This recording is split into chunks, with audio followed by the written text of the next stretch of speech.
سورہ یاسین آیت 71 اعوذ باللہ السمیع العلیم من الشیطان الرجیم بسم اللہ الرحمن الرحیم اولم یرو،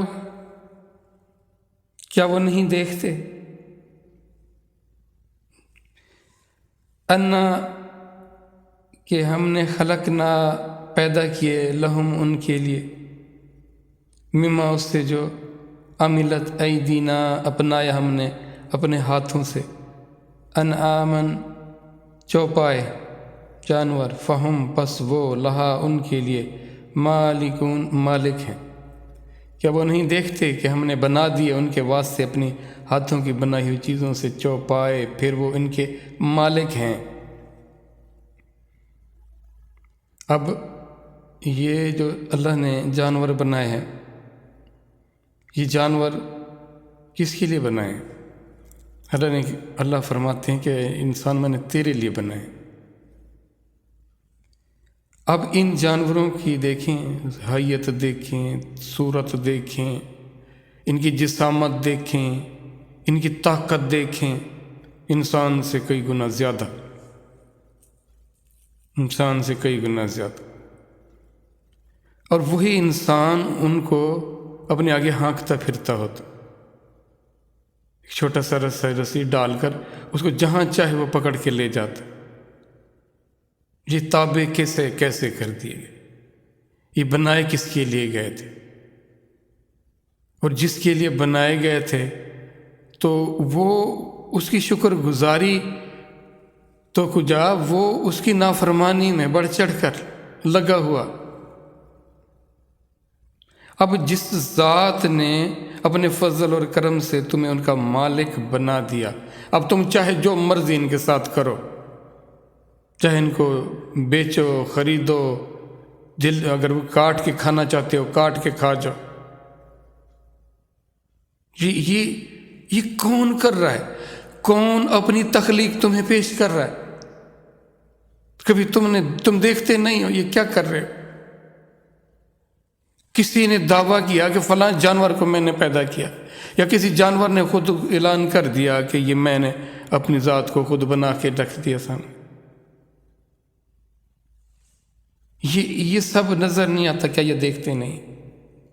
اگلی آیت دیکھیں، وَذَلَّلْنَاهَا، اور ہم نے فرما بردار کیا انہیں، چھوٹا بنا دیا ان کو، ان کے آگے چھوٹا ہیں تو اپنی طاقت میں جسامت میں ان سے کہیں زیادہ، لیکن دیکھنا جب کوئی ذلیل ہوتا ہے، چھوٹا ہوتا ہے، تو کیسے وہ اس کے تابع ہو جاتا ہے۔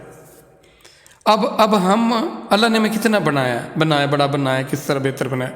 جب ہم اپنی خواہشوں کے ہاتھ سے چڑھتے ہیں تو خواہشیں ہمیں ذلیل کر دیتی ہیں، چھوٹا بنا دیتی ہیں۔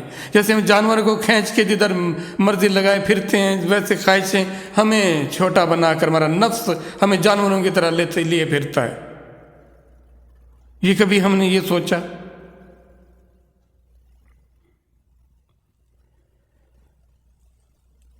ہاں جی، اللہم ان کا فرما بردار کیا، فَمِنْهَا، پس ان میں سے، رَكُوبُهُمْ، وہ ان کی سواری، کسی پر تو یہ سواری کرنا شروع کر دیتے ہو، تو سوار ہو جاتے ہو۔ وَمِنْهَا، اور ان میں سے ایسے بھی ہیں یَأْكُلُونَ، تم کھا جاتے ہو جن کو۔ یہ سب کرنے والی ذات کون ہے؟ وہی تمہارا رب ہے، وہی تمہارا اللہ ہے، وہی تمہارا معبود ہے۔ دیکھو اس نے تمہارے لیے کیا کیا اور کس لیے کیا۔ تمہارا ایک مقصد ہے، یہ سب کیے جانے کا ایک مقصد ہے، اس مقصد کو کیوں بھول رہے ہو؟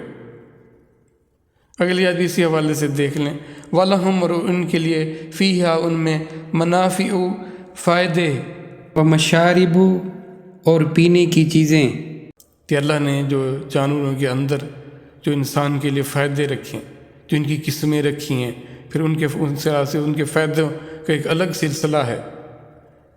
اب اگر آخر میں کنکلوژن کیا آ رہی، اصل بات بتائی جا رہی، افلا یشکرون، کیا پھر وہ شکر نہیں کرتے؟ اب یہ شکر کیا ہے؟ شکر یہ ہے کہ کسی بھی چیز کو اس حوالے سے دیکھنا، سمجھنا، اور اگر آپ کو کسی نے وہ اتنی اعلیٰ چیز دی ہے تو اس کی محبت کو، اس کی عنایت کو اپریسیٹ کرنا، سراہنا، تسلیم کرنا، اور جو اس نے مقصد دیا ہے اس مقصد کو پورا کرنا، یہ ہے شکر۔ کیوں نہیں کرتے یہ شکر؟ دیکھتے نہیں ہیں کہ ہم نے ان کے لیے کیا کیا کر دیا۔ دیکھو، ہر پرندہ، ہر جانور اپنے فائدے کے لحاظ سے، اپنی بولی کے لحاظ سے، اپنی رنگت کے لحاظ سے، اپنے فائدوں کے لحاظ سے، اب اگر ان کا گوشت بھی کھاؤ تو گوشت کے ذائقے، افادیت جدا جدا۔ دیکھیں کسی کا نا دودھ پی جاتے ہیں، ان کا مشارے پینے کی چیزیں، مشارب اور پینے کی چیزیں ہیں ان میں۔ اب دیکھیں وہی جانور ہوتا ہے، وہ کیسی کڑوی کسیلی، بعض تو مٹی سے بھری ہوئی چیزیں ہیں، گھاس کھا جاتا ہے، لیکن اس کے اندر اس ذات نے کیسا کمال رکھا ہے کہ اسی کے اندر اس کا وہ خون بن رہا ہے، اسی سے اس کا پیشاب بن رہا ہے، اسی سے اس کا گوبر بھی بن رہا ہے، لیکن اس میں سے جو گوشت آپ کھاتے ہو، جو اس کا سے دودھ پیتے ہو، کیسا اس کی رنگت دیکھیں، اس کی مٹھاس دیکھیں، اس کے اندر جو افادیت رکھی گئی ہے وہ دیکھیں۔ کون سا ایسی آپ انڈسٹری لگا سکتے ہو جو ایسی کڑوی کسیلی گھاس جس میں ڈالو، بد ذائقہ گھاس اس کے اندر ڈالو تو اور اس کے اندر ایسا صاف شفاف اور بہترین سفید مزے والا دودھ اس میں سے نکلے؟ کون ہے کرنے والا؟ کیا یہ دیکھتے نہیں؟ پھر یہ شکر گزار کیوں نہیں ہوتے؟ یہ اس اپنے مقصد کی طرف کیوں نہیں آتے؟ یہ اللہ کی ذات ہم سے کیسے کیسے حوالے دیکھ کر سوال کر رہی ہے۔ ہم سے اللہ کی ذات ہم سے سوال کیے جا رہے ہیں، ہمیں بتایا جا رہا ہے، ہم کہیں میں نے اس کو سمجھنا بھی کافی نہیں ہے میرے لیے، کوئی اور سمجھے، میرے لیے ایسے گزارا ٹھیک چل رہا ہے۔